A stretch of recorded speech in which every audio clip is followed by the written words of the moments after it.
Good afternoon. Some of the streets near Coors Field are the home of a new memorial this evening, just one day after a deadly shooting.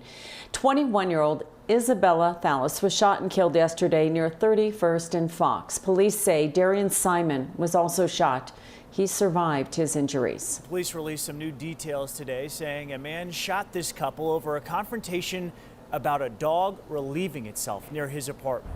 9 News reporter Allie Levine is near 31st and Fox, where the victim's family will host a candlelight vigil this evening. Allie. Yeah, that's right, Ryan. Isabella's mother invited anyone whose life was touched by her daughter to a candlelight vigil here tonight. Now, all afternoon long, we've seen Isabella's family out here cleaning up the site where the 21-year-old was killed. We've also seen neighbors, friends, even strangers all stop by to drop off flowers and candles at this site in her memory. And this morning, the man suspected of shooting and killing Isabella appeared in court.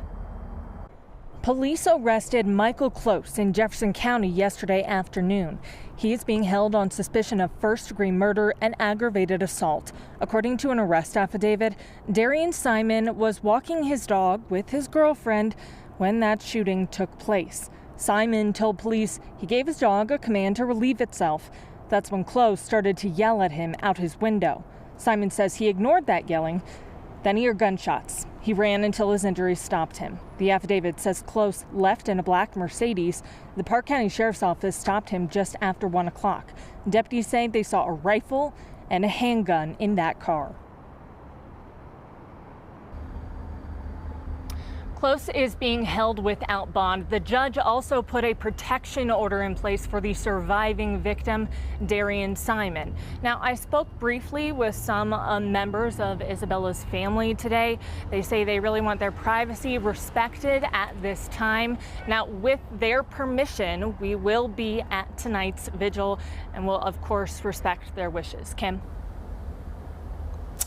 Allie, it is, we say senseless all the time, but there is no other word. And we're glad that they invite us to the vigil, and we will respect that. Thank you, Allie.